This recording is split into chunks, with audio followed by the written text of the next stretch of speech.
For our next presentation, I guess, and our last presentation for school today, is we're going to talk about some nitrogen considerations. So I have Lucas Haag with us. Lucas is the Northwest Area Agronomist. Many of you guys probably know him or hear him on the radio part of the time too, especially right now as we're talking about Cover Your Acres quite a bit on the radio. So with that, Lucas is going to go over some nitrogen considerations, how to get the most bang for our buck, especially on the nitrogen side of things. So here's your microphone.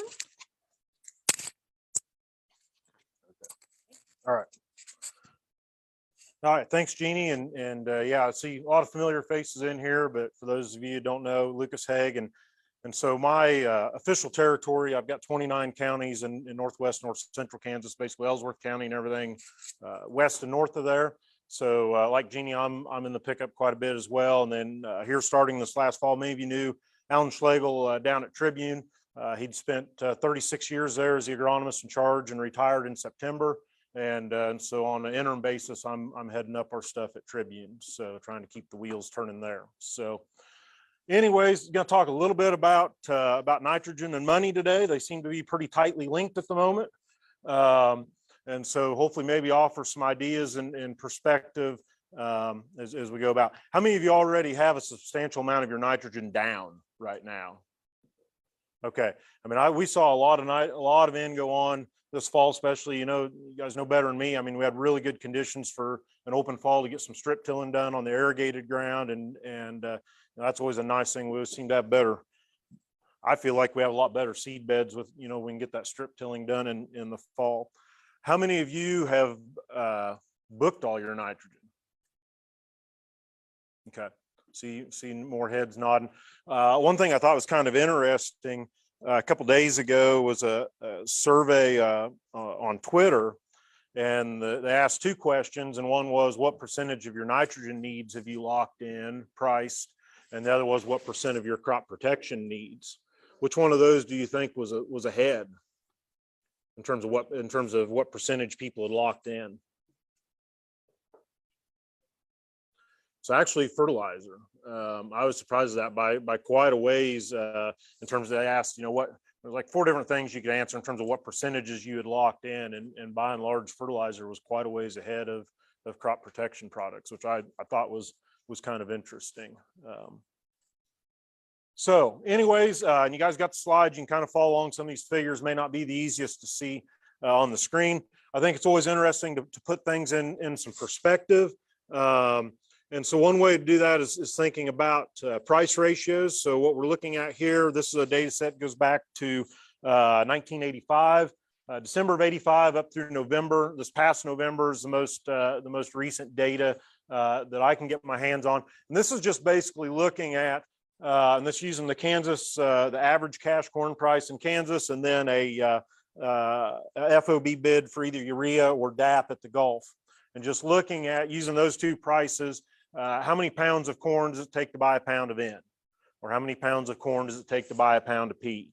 And so, it's interesting because it does give you, we think we're, heavily focused on what nitrogen prices have done, but we've also had a fair run up in the grains as well. And so, we got to think about what is that ratio between the two. But certainly in the last month of the data, in this data set, we saw a really sharp uptick on the nitrogen side. Phosphorus has not moved quite as steeply. Still not quite to where we were back here in what would be 2008, the latter part of 2008. Still not quite to where we were in terms of out of line as far as price ratio. The other thing I think is always kind of interesting to look at these from a long-term standpoint, and when we were doing some soil fertility meetings back in the fall of 2019, was pointing out that there was really an opportunity there. Phosphorus, we had a period of time in there where phos was historically cheap relative to the price of grain at that point in time. There was a real opportunity back in the fall of 2019, especially, if you'd had some good crops and was looking for a way to invest back in some ground. There was a real buying opportunity to build some soil test P levels there, when you look at that longer term perspective. And I think that's one of the things that this type of data can be useful for is can we identify those opportunities, especially we don't deal with K much out here, but when we think about phosphorus, things that we can make some long-term decisions with, maybe we can identify some of those. Okay, here's the same thing for wheat, and really same thing. Been in the last month, that strong uptick, still not quite where we were in 2008 on the nitrogen side.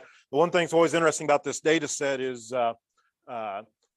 2008 on the phosphorus deal, and some of you in ag retail probably maybe still have flashbacks of that, right? You did not want to be on the wrong side of this with a building full of product. And so hopefully, it's interesting. We've not, despite everything going on the world, we've not returned to that type of volatility yet, which I guess is something we can be thankful for. Okay. So that's where we are kind of price-wise. I'm going to take a little bit of a detour, and a lot of the things I talk about are going to dovetail well into what Dorvar covered in his talk this morning. Want to take just a little bit to provide an update on the revised K-State nitrogen recommendations that we'll be rolling out. This is largely Dorvar and his crew have done most of the heavy lifting on this. We've got a group of about 10 of us at K-State that have met multiple times in this process to kind of hammer out what changes need to be made and what data we have to support those. And so a couple years ago, about 4 years ago, we sat down and we said, okay, we know it's time to update some of these recommendations, but let's have a conversation about if we were starting out with a completely blank sheet of paper, what should the Kansas nitrogen recommendations look like?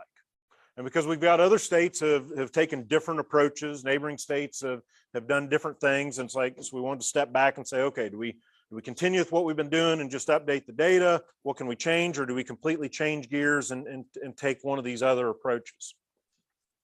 And so the other common approach that's out there, may be familiar with, maximum return to nitrogen. And so this is heavily used in the Corn Belt states. So if you pick up any of the farm press articles, stuff you see in Successful Farming, Top Producer, whatever, by and large in the Corn Belt, they're talking about this type of system that those states have moved to. It requires a lot of data, a lot of field sites, a lot of trial data over the years to basically build these generalized nitrogen response curves for each region of the state and different cropping systems, okay? They do tend to be state specific. Each state's kind of implemented them in their own way. For example, if you go to the Iowa State website, they've got an online deal, and you put in basically what region of the state you're in, price of corn, price of nitrogen, rotation. Iowa's a really complicated place when it comes to crop rotations. And so they give you two options to choose from. It can be corn on corn or corn after beans. And so a lot of complexity there. But the thing is, if you're familiar with our recommendations in the past, if you go look at these types of systems, you'll see some things that are missing. And that is, there's nowhere to put in your profile in measurement. If you've got profile soil sample, there's nowhere to plug that number in. Okay. And there's no explicit organic matter credit. That's kind of buried within, when you pick your location in the state, that's kind of buried in there in terms of soils and environment. It's kind of behind the scenes. But this no profile in thing, this is a bit of a catch, and this kind of became one of the things we knew we wouldn't be able to do without. North Dakota State takes kind of a blended approach. They use this MRTN type system, but they do let you put a profile nitrate sample back in there. And then, so that's kind of that approach. And then there's the more mechanistic approach. And so this is what we have used traditionally at K-State. It's also what CSU uses. It's what Nebraska uses. It's what Servitech uses, what Olson or American Ag Labs out of McCook uses, is this more mechanistic type approach. So these were really kind of our options if we were starting with a blank sheet of paper.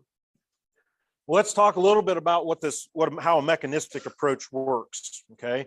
And basically the overall idea is we're thinking about, for a given yield goal, okay, what's going to be the peak uptake need of that crop? And then I work backwards from there, okay, in terms of what my nitrogen recommendation needs to be.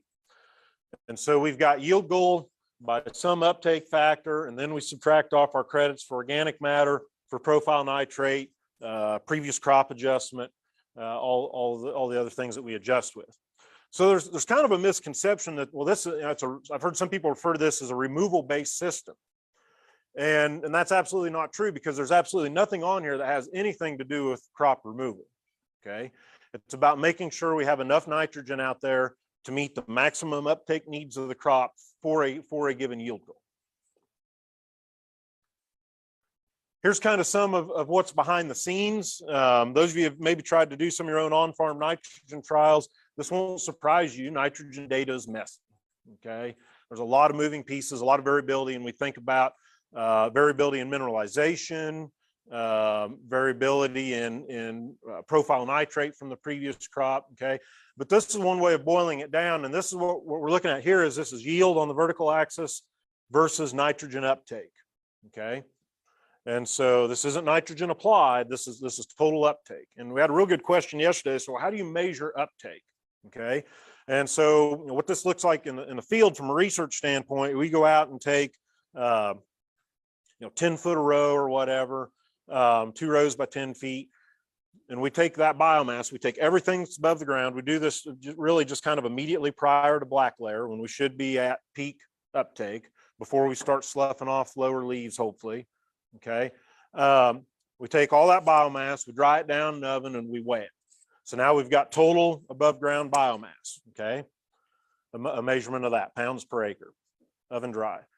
Then we run that through a chipper shredder, and then we take that sample, we send it off to the lab, and then they run that and give us back a % nitrogen content. So if we know what our total weight is, and we know what % of that was nitrogen, if you multiply the two, we know how many pounds of nitrogen was in that crop above the ground. So that's our total uptake number. Okay. Does that make sense to everyone? How we get at that? Okay. So the one thing you'll notice here, so that's just looking at yield as a function of nitrogen uptake. Okay. The one thing you'll notice on here, yeah, it's messy data, but we can fit some pretty nice response curves to it. And one of the things that will be changing in the recommendations is you'll notice we have 2 different curves fitted, one for irrigated, one for dryland. Okay. That's new. Traditionally, our recommendation has not treated irrigated and dryland differently. But as you look at the data, it's pretty clear that our data would support that. And so we think about that, okay, for 160 pounds of uptake in dryland, we're making about 160 bushel corn. For 160 pounds of uptake in irrigated, we're making about 180 bushel corn. Why would that be? What's that tell you? Irrigated corn is more or less efficient per pound of nitrogen? More, right? Why would that be? Why would you expect that? Less stress, right? What are we trying to do with irrigation? We're trying to alleviate moisture stress. We're trying, and as part of that, probably cutting back on some heat stress as well. So the fact that we're cutting back or eliminating those other plant stressors means that we can be more efficient with a pound of nitrogen. Okay. And so our new recommendations take that into account. That's part of our new system is we treat irrigated and dryland differently, because we know irrigated is inherently more efficient with per pound of nitrogen. What's interesting is you'll see that those kind of split as nitrogen goes up. Now that's probably a little bit of the artifact of the data, but are pretty different. So, we looked around, we looked at these other options, and we've decided to stick with the mechanistic approach. There's a couple reasons for that. One of the most important ones is residual nitrate. Okay. In our production systems, profile nitrate, residual nitrate, it's real, it's measurable. As I'll show here in a little bit, has a pretty high economic value this year. Okay. And so that needs to be incorporated into our recommendations. We need to be able to take advantage of that carryover nitrate. Okay. The other thing was, I forgot to mention earlier, if you go to like the Iowa State deal, nowhere do they ask you what your yield goal is. Okay. It's the assumption is that response curve is basically the same for the somewhat relatively narrow range of, if you think about across the state of Iowa, how much does their yield goal, corn yield goal, vary across the state compared to across the state of Kansas? Probably not much, right? Here in Kansas, we can be talking 60 bushel dry land at Johnson. We could be talking 300 bushel irrigated at Hoxie. We could be talking 140 bushel dry land at Salina. Okay. We've got to be able to take into account the fact that we have a wide range of yield potentials, yield goals, cropping systems, and our system needs to be able to take that into account. And then also the soils piece, and we'll show that here in a minute as well. Okay, so you might be familiar with this. This is the old table that you would have saw in the paper publications. We gave kind of a table for the quick and dirty, or hopefully you'd actually use the equation and go through and calculate it. But that's the old deal. I want to step through an example right quick just to make sure before we get into the new version of it, make sure we're all on the same page as to how a mechanistic recommendation works. So here's the old K-State corn rec. You take yield goal times 1.6. So this gives you the total plant uptake needs, okay? Then we'd subtract off the other sources of nitrogen that are available, and the number that's left is what our recommendation would be. Okay, now a little bit of an aside here. Lots of people get hung up on this 1.6 number, but a lot of people say, well, you K-State guys are nuts. We hear that for lots of reasons, but but this is kind of one of the top ones. It doesn't take 1.6 pounds. I can do it on 0.7 or 0.8 or 0.6 or whatever, okay? And generally people are talking about pounds applied, okay, per bushel of corn raised. Now, it's a nice simple number for bragging rights. You know, you can go in the coffee shop, oh, I did it on 0.8, well, I did it on 0.7. You know, it's the old first liar, don't stand a chance thing, right? Okay. And probably not a bad approach in the Corn Belt. And that's where you hear a lot of comparisons using this number. And if we're in a less dynamic system, you know, if we're in just continuous irrigated corn year over year over year, we're doing the same thing. Yeah, that number might have some value. But where I really want to caution people is, if you don't know your profile nitrate at the beginning of the season and in the end of the season, I'm not sure this number really means a whole lot, okay? Because if you give me enough time, I can find a field where we can go out and we can put on 30 pounds of nitrogen and raise a heck of a corn crop and make this pounds per bushel look really good. I can raise 200 bushel corn on 30 pounds applied in, but we're ignoring the fact that there's 150 pounds of residual before we started. Okay. And so if you don't know your profile in at the beginning and the end of the season, I'm not sure this infatuation on pounds applied per bushel really means anything, and could potentially be misleading. So anyways, I'll get off my soapbox now, but just a little bit of an aside. Okay, so let's work through an example here. Say 130 bushel dryland corn is our yield goal. So we'd take 130 times 1.6. That means our total uptake would be 208 pounds. We went out, we soil tested, we got 40 pounds in the profile, so we subtract that off, okay? Our organic matter credit is not changing. We're still saying basically 20 pounds per percent of organic matter. So if I got a 2.5% OM soil, I'm picking up a 50-pound credit there, okay? So we're saying the total uptake needs of the plant are 208 minus 40 in the profile minus 50 I plan to get through mineralization gives me a recommended application of 118 pounds. Okay, everyone with me? How we'd get to that? Now, incidentally, if we'd actually do that and you did the math, we raised 130 bushel corn on 118 applied, that does work out to about 0.9 pounds per bushel. Now, you know, even mechanistic recommendations, any nitrogen recommendation system is going to have limitations. Okay. You know, there's a lot of new stuff on the market too. You know, there's the model-based type systems from Insert, or not Insert anymore, Granular, the stuff that Climate was offering, you know, but again, models have their limitations too. They've been calibrated for our environment. Okay. And if you look back to that nitrogen data, it's messy. And so, you know, these recommendations are really a best guess, okay, based on a large pool of data. Lots of moving pieces. Soil efficiency, okay, of that profile nitrate, how much of that am I actually going to recover? Fertilizer efficiency of the nitrogen I apply, what percent of that's actually going to be taken up by the plant? And then this is one, you know, is really huge, this organic matter mineralization piece. Dorvar and I visited about this a little bit yesterday. You know, we think about the potential range. We're saying on average, you know, 20 pounds per percent of OM. In reality, that number could range anywhere from 5 to 100, you know, depending upon conditions and soils, temperature, or moisture. It's a microbial driven process, right? And so a lot of things that can influence that. Okay, so here's what the new recommendation system looks like. And some of the other things, yeah, there's a few more things there than what the old one had. But the underlying idea here is we want to give you, the user, more power to put in your own situation so that you're getting a recommendation that's more unique to your situation, okay? And so we already talked about, we're splitting out the irrigated and the non-irrigated. So we're talking about internal efficiency, how many pounds per bushel, 0.84 on irrigated, 0.88 on dry land. That number is going to go up here. That's the IE term, internal efficiency. Here's FE, fertilizer efficiency, okay? And this is where we've now got some power to make this a little more unique to your operation. Our old recommendation, basically kind of buried in there, was an assumption of about a 55% fertilizer efficiency. In other words, 55% of what was applied would get taken up by the crop. Okay, that's certainly on the low end of things. And so for our better operators, people doing a better job of applying fertilizer efficiently, that was probably led us to over recommend nitrogen. Okay. Now we've got a range of values that you can plug in there. So basically, you know, kind of this range is going to be somewhere between 55 and 70%. So if we think about kind of this worst case scenario, this 55%, this would be like broadcast fall applied urea.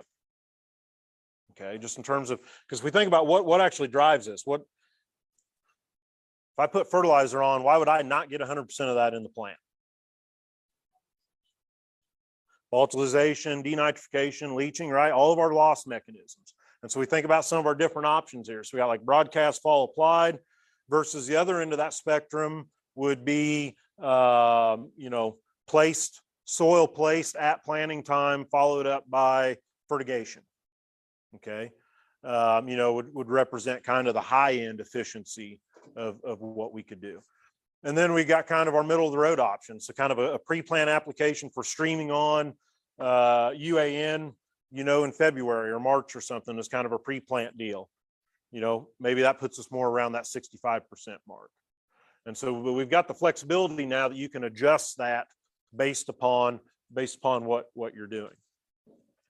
Okay, so that's the FE term, it goes here. And then the third thing we brought out is soil efficiency. This is going to be pretty easy for us because by and large, we only got two options at the point. So kind of our higher loss, the environment's more prone to leaching. So coarse textured, sandy type soils, or if you're in eastern Kansas, we're putting about a 70% recovery on there. This is what percent of the profile nitrate we measure will we recover. Okay, so we're about 70% there. And then for medium textured soils, western Kansas, we're at 100%. Okay, so by and large for us, in this part of the world, that number is not really going to change unless you're on an odd sand pocket or something. Interestingly, if you take the dry land internal efficiency and the 55% fertilizer efficiency, that works out to 1.6 pounds per bushel, which was our old coefficient. So that's kind of what the buried assumption was in there. Okay, same thing for sorghum. Updating that as well. You'll notice sorghum, we don't have enough data to really split out irrigated and dry land, so it's all one deal yet at this point. And the other things are just the same as we just went through for corn in terms of fertilizer efficiency and soil efficiency. And wheat will be forthcoming. Dorvar, this is really your baby. Is there anything I'm missing here?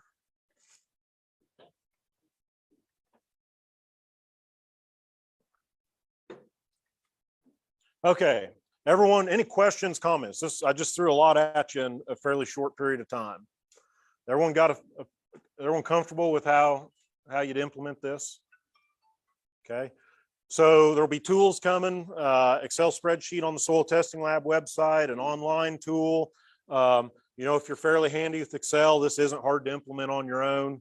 I've worked with some guys to get this written into folks that are using some scripts in SMS or Ag Studio from Granular. So there's, you know, it's not terribly difficult to implement.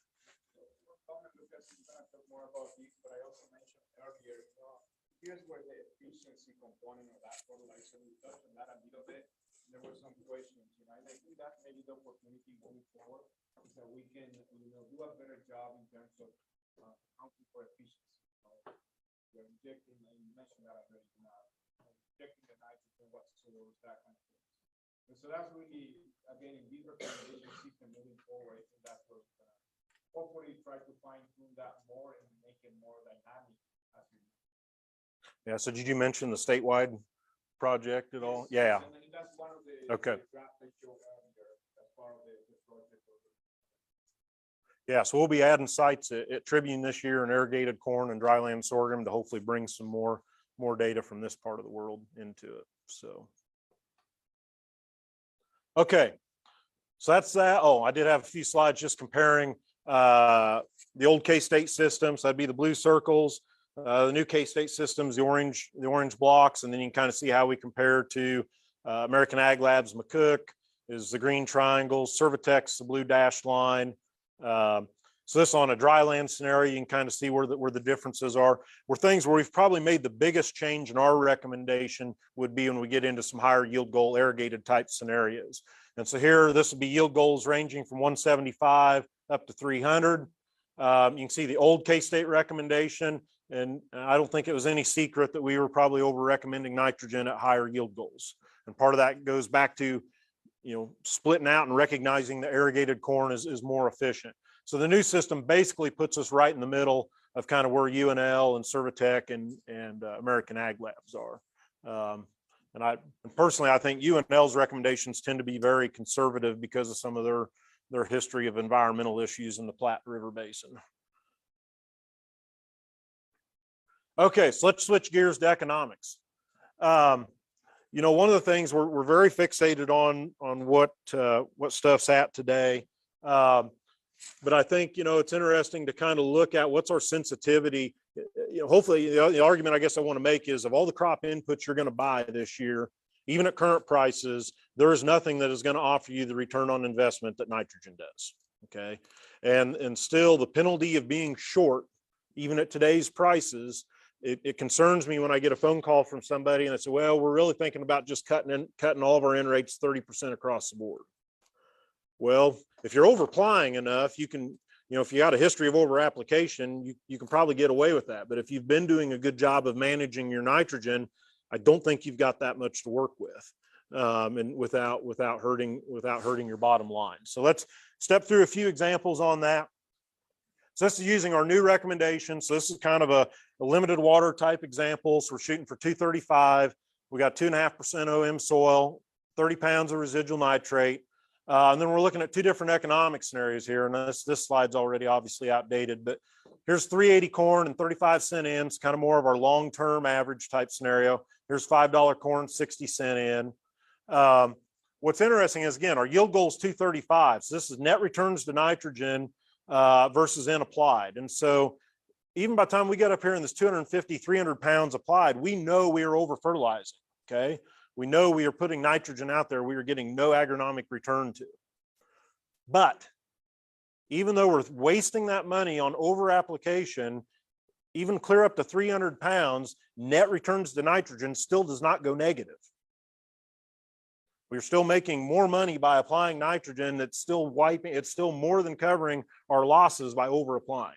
Okay. I'm certainly not advocating we over apply. I'm just, my point is,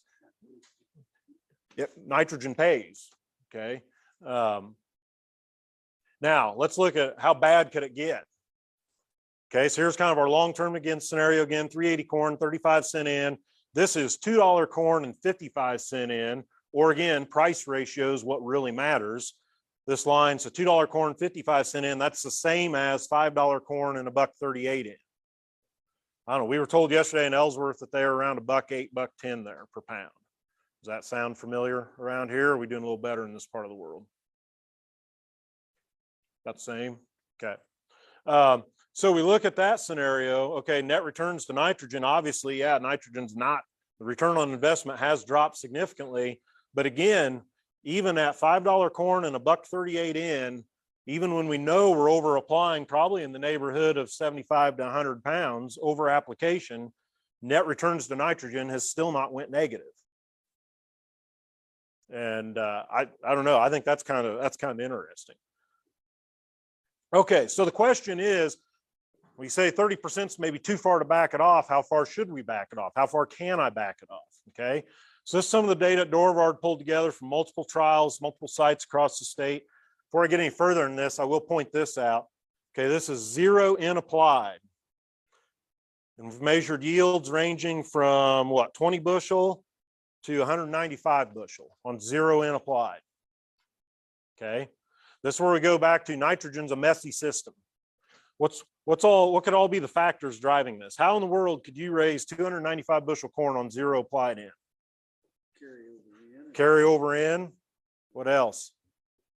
Mineralization, right? So we have tremendous variability in mineralization. So those two things together, give us this huge range of variability.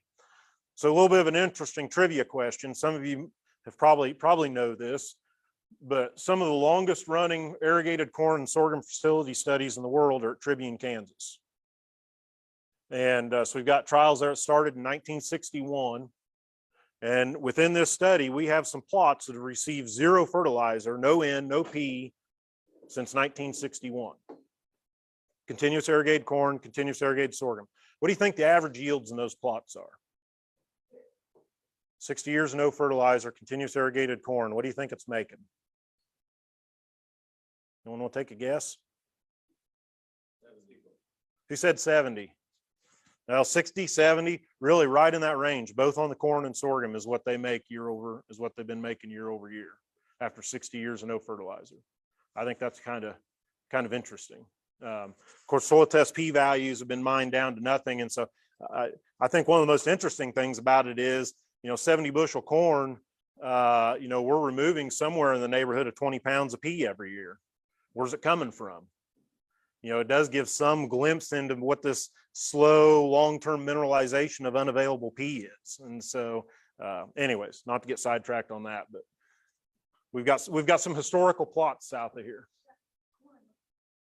Oh yeah, it looks like it has been fertilized in 60 years. It looks pretty rough. You wouldn't want a whole circle of it, no. So anyways, okay, back to the story here. So if we look at all this data and kind of think about this generalized response curve, the agronomic optimum, if nitrogen was free and application was free, the agronomic optimum is about 234 pounds. What do you think if we plug in the long-term average values, kind of that 380 corn, 30 some cent in, what do you think the economic optimum is? How far back off that would we be? Guess a 190. Is he high or low? Anyone want to offer a different guess? Oh, this sucks because you guys got the answers right in front of you. You're better off than I am. I'm having to trust my memory. You can tell if I even recall this wrong. Okay, Mr. Cedarstrom's got me. Well, actually, you had the answer and you still got it wrong. Come on. Price for being honest. It just doesn't pay some days. Okay. Economic optimum, about 209 pounds if we're at 350 corn, 33 cent in. Okay, what if I plug in, that basically backed it off about 10, 11%. If I plug in today's prices, how much further do you think it backs it off? Another 5%, 15%? Did you look? About another 10%. Okay, at $5 corn, $1 nitrogen, it backs us down to about 186. Okay. So this is where it gets into a little more of, I guess my opinion is, if I have someone that calls me and says, well, how far can I back things off? And if we assume that they've been a good manager of nitrogen and have basically been operating around this economic optimum, my suggestion would be is you could probably consider about a 10% reduction based on current prices versus what your long-term practice has been. I mean, that's just kind of a gut feel, back of the envelope thing. Does that seem reasonable? Questions, comments? But you notice, this thing really flattens up at the top here, okay? And so that affects how much we would back that off as prices, or what I should really say, the price ratio, okay, changes. So something to think about. Okay, so basically, so far I've made the case that more or less applying whatever in it takes to meet the yield goal is still kind of a no-brainer. Maybe we back it off 10% or something, but I think we need to be cautious about large changes, about really pulling the reins back too hard. So where are there some economic opportunities in nitrogen management? First of all, is setting a realistic yield goal. Okay, I think we need to be honest with ourselves in terms of what's my well capacity, how much water do I have in the profile to start the year with. You know, if we're on dry land, you know, what's our profile situation? And last year was probably not a real great example, right? We were starting with a full profile, and so what did a lot of us do? We upped seeding rates, we upped nitrogen rates, and did that work out real well for us this last year?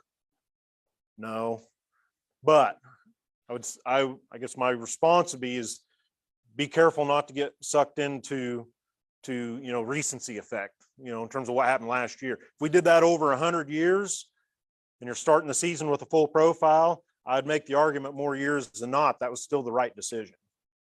It's not going to work every time, but just inherently, we all know, would you rather start the year with a full profile or a dry profile? Full, right? Nobody would rather. Nobody thinks their yield potential is better when you start the year with a dry profile. Okay, and so even though it didn't pan out this year, I still think taking into account profile water at planting is still something that should enter our thought process when we're thinking about yield goals and nitrogen rates. Okay, number two, knowing what we have, profile nitrate sampling. This is really important if we screwed up step one last year, right? If we fertilized for 110 bushel corn and it made 20, we probably need to know how much is still out there. Or the converse that, you know, we've had some years when we raised really good crops that were in far excess of what we fertilized for, and we mined a lot of profile in that we had been carrying over through time. Okay, so that can work both ways if what we planned for didn't align with what we actually did.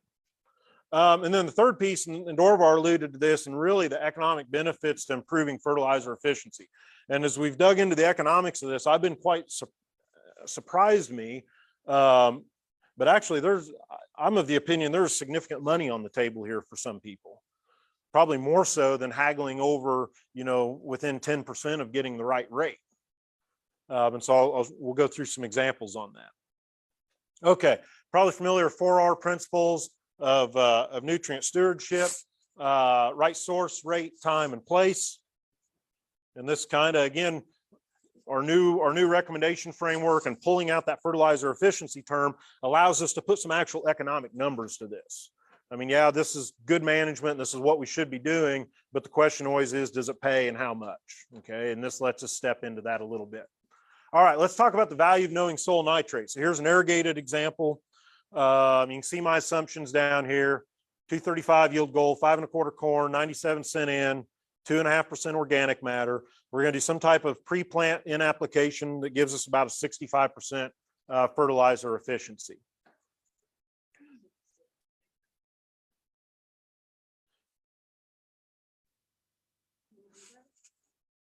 I don't know. Something like that. And now you're cutting me off. Oh, you can do that too.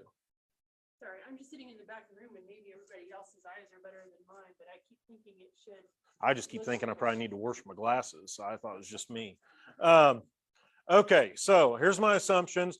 Okay, here we're looking at what's the nitrogen recommendation if we've got 25 pounds of residual versus 75 pounds of residual in the profile. Okay, so where we've got 75 pounds of residual to hit that 235 yield goal, that'd be an NREC of about 140 pounds. That'd cost us $136 in product. If we've got only have 25 pounds in the profile, now in order to hit that same yield goal, okay, we're talking about an N recommendation of 220 pounds for a cost of $213. The difference is the same yield goal, same soils, same fertilizer efficiency. The only difference here is how much we've got in the profile. Okay, so if we look at the difference there, that's a difference of $77, $78 in cost for 50 pounds of profile in. My simple math tells me that means that nitrogen in the profile is worth about $1.55 a pound. $1.55 a pound for the nitrogen in the profile, but the stuff I'm buying out of the tanks costing me 97 cents. Why is that? Why would the stuff that's already in the ground have a higher economic value? What's that? Okay, yeah, well, that's a good point. I'm kind of ignoring the application thing here at the moment. But, well, you're going to pay one application charge either way, right? We've already paid the application charge on the stuff in the ground or for the new stuff we're putting on. Ding, ding, ding, ding, ding. Anyone hear what he said? Efficiency, right? Okay, let's think about what happens. We already talked about when we apply nitrogen, what are all there's a couple bad things that can happen to it, right? Volatilization, denitrification, okay? If you think about those efficiency losses, it's kind of like paying a tax, okay?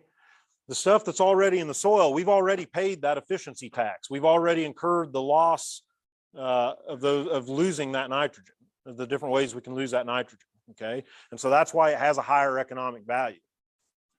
Because back to this, the 65% efficiency deal, for every pound we put on, we've paid some tax on that in terms of losses. And so that's why it's a higher value. But you've already paid for this, and you actually probably got it bought for significantly less than $1.55. Okay. Actually, if you would have bought it at if you're buying it at 97 cents after you take the hit, it's worth $1.55.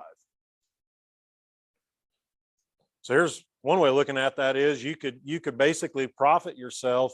If you, by taking this into account, you're basically profiting yourself almost 60 cents a pound for taking into account that nitrate that's in the profile. So over applying the year before wasn't a bad deal. Well, especially if you had 33 cent in last year, right? Which there was some. So how soon things change. So is there different sampling methods for 100% banded fertilizer? Yeah, so that's a good question. Don't let me forget. We'll come back to that. Okay. Values of knowing soil nitrate dry land. So this is 15 pounds of residual versus 80 pounds of residual. You'd be talking about an NREC of 10 pounds. Actually, our recommendation has a minimum of 30, but if you just ran the straight numbers, it'd be 10 pounds for a cost of $9.70 an acre versus 95 pounds. You work the difference on that. In this scenario, that profile nitrate's worth about $1.50 a pound. So I think soil sampling almost always has a positive return on investment, but I'm not sure it's ever been greater than what it's going to be this year. Okay, now let's talk about economics of timing and placement. This is where the efficiency piece really comes in. So this is a worst case scenario here. I'm comparing broadcast fall applied urea, something that's got like a 55% efficiency, to doing some type of either injected at planting time or some type of split application. Okay, so it'd be that 70% efficiency number. Same yield goal. Okay. So with the injected and split applied, because of that higher efficiency, because we're at 70% efficiency instead of 55, excuse me, we'd only need 195 pounds of N to meet that 235 yield goal. But on that 55% efficiency, it takes 250 pounds of N to meet the same amount of plant uptake because of that lower efficiency. Everybody with me? It takes more N to get the same amount into the plant because we're lower efficiency. Well, there's an economic cost of that. And using long-term averages, 380 corn, 35 cent in, that cost is not quite 20 bucks an acre. Now, what do you think happens to that number if we put in today's prices? Same scenario, all I've done is change the prices. Now we're talking about a spread of 53 bucks an acre. Is that significant money? So what could you do with this? Well, been having a conversation with my brother. We were going around and around about, do we invest in a new coulter rig or some type of, or looking at the cost of using an air seeder to put on some fertility. Okay, we know what it costs us roughly to run an air seeder. Can we justify that? Well, you start looking at these, even under long-term average prices, you can start doing some math and saying, okay, what type of an investment can I justify if I need to do something different equipment wise? What type of investment can I justify to move up my efficiency? And like I say, even at long-term averages, that's not a number to sneeze at. Now, this is worst case scenario too. But even if you look at, say we're somewhere in between, we're in that 60-65% efficiency range and we move to 70, we're still talking about 26 bucks an acre. So anyways, something to think about, I think. Okay. We've covered all this. You guys know this, cost per pound nutrient, always do the math. We'll talk a little bit about soil sampling right quick. Jeannie will be coming with the stage hook in about 4 minutes. So this is some work, you've probably seen slides similar to this before. This is some work that we had two economists, Terry Cassins and Kevin Dubetter, used to be with K-State. They started looking at the economics of soil sampling back in the early 2000s. And I've been able to get their files from them and kind of go through and update that with today's prices. So this is some stuff I ran a couple nights ago. So here's basically what we're looking at is what's the cost of being wrong? And actually, we've talked a lot about nitrogen. I'm going to jump to the phosphorus example. What if I don't soil sample? How wrong could I be? Okay. So this is looking at soil test P. So here's my assumptions. This is dry land. My assumptions are we've got 40 pounds residual N, 1.6% organic matter. If I don't sample the field, I'm going to guess I've got 16 part per million soil test P. Corn at 5 1/4, 746 wheat, $1 in, 65-cent phos. My yield goals are 95 on corn and 60 on wheat. This wheat corn fallow rotation. Okay, if I know nothing and I assume there's 16 part per million soil test P out there, and it's really 16 part per million, I guessed right. I didn't leave any money on the table. Good for me. Does anyone think I'm that good of a guesser? Do you think you're, or more importantly, do you think you're that good of a guesser? Okay, I know I'm not. Okay, what if I think it's 16 and it's really 11? Here we're talking about $3 to $4 an acre per crop per year left on the table. What's driving that? If I think it's 16 part per million and it's really 11, what did I do wrong? Yield loss because I underapplied, right? Because really soil test P of 11 and I thought it was 16, which led me to underapply phosphorus. This is a reduction in revenue. What if I'm really wrong?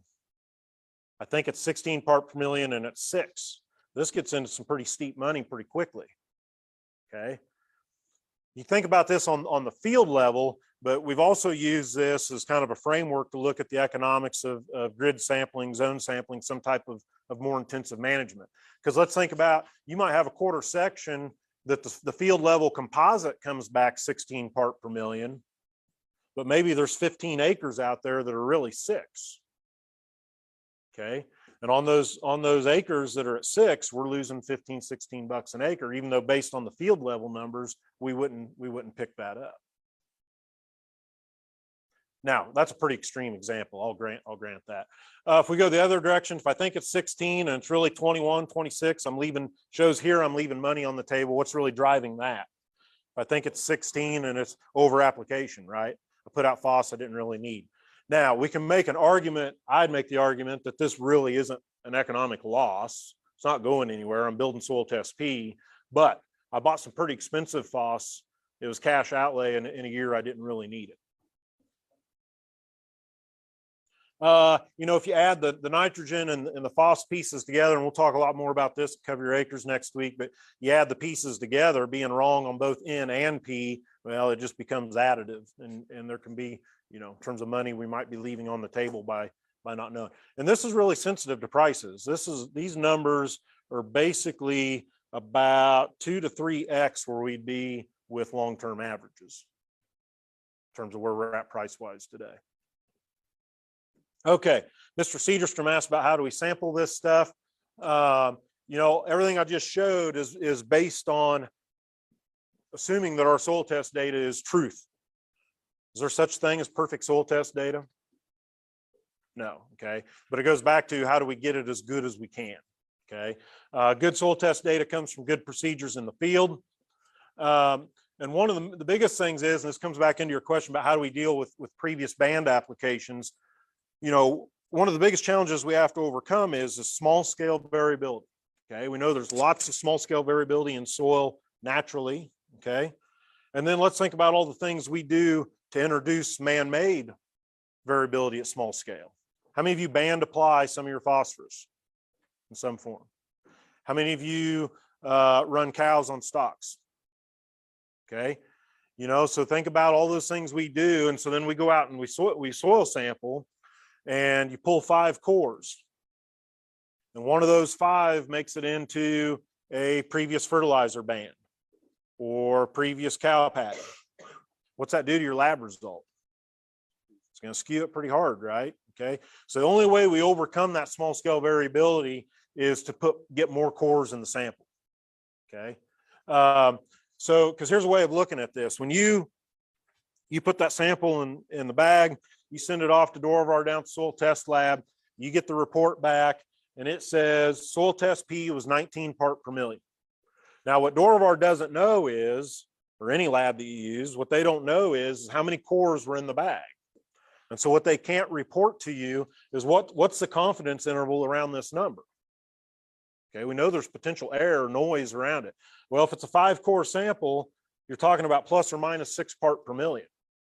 And so, yeah, the average, we believe the average to be 19 part per million, but it's really 19 plus or minus 6. We don't really know.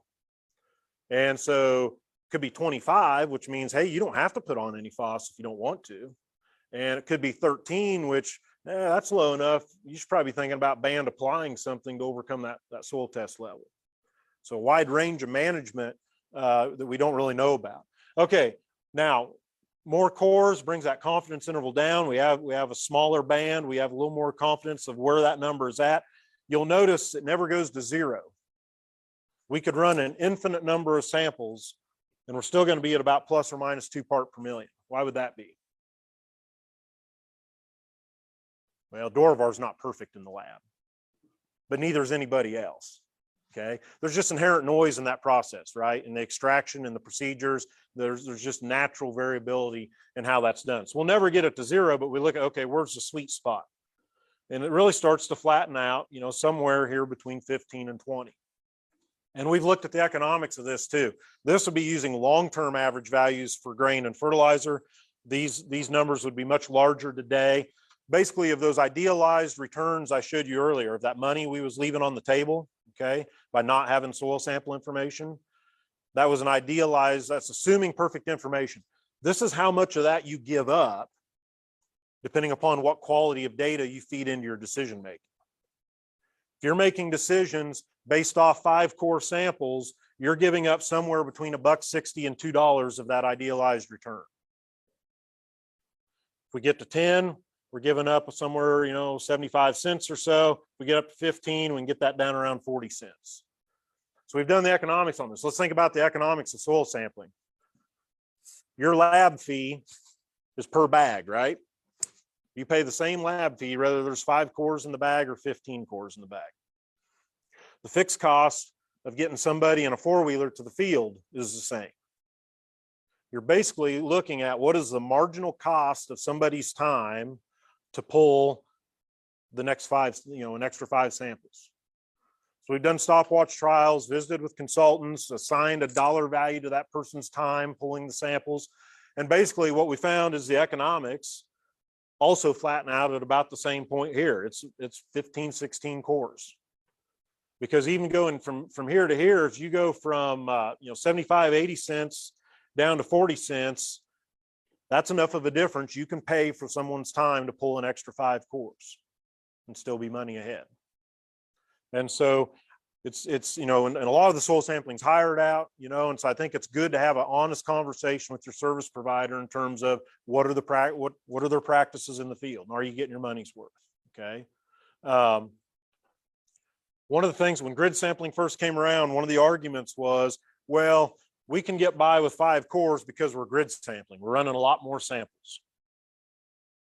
Well, that's true if your objective is to have a really accurate average for the field.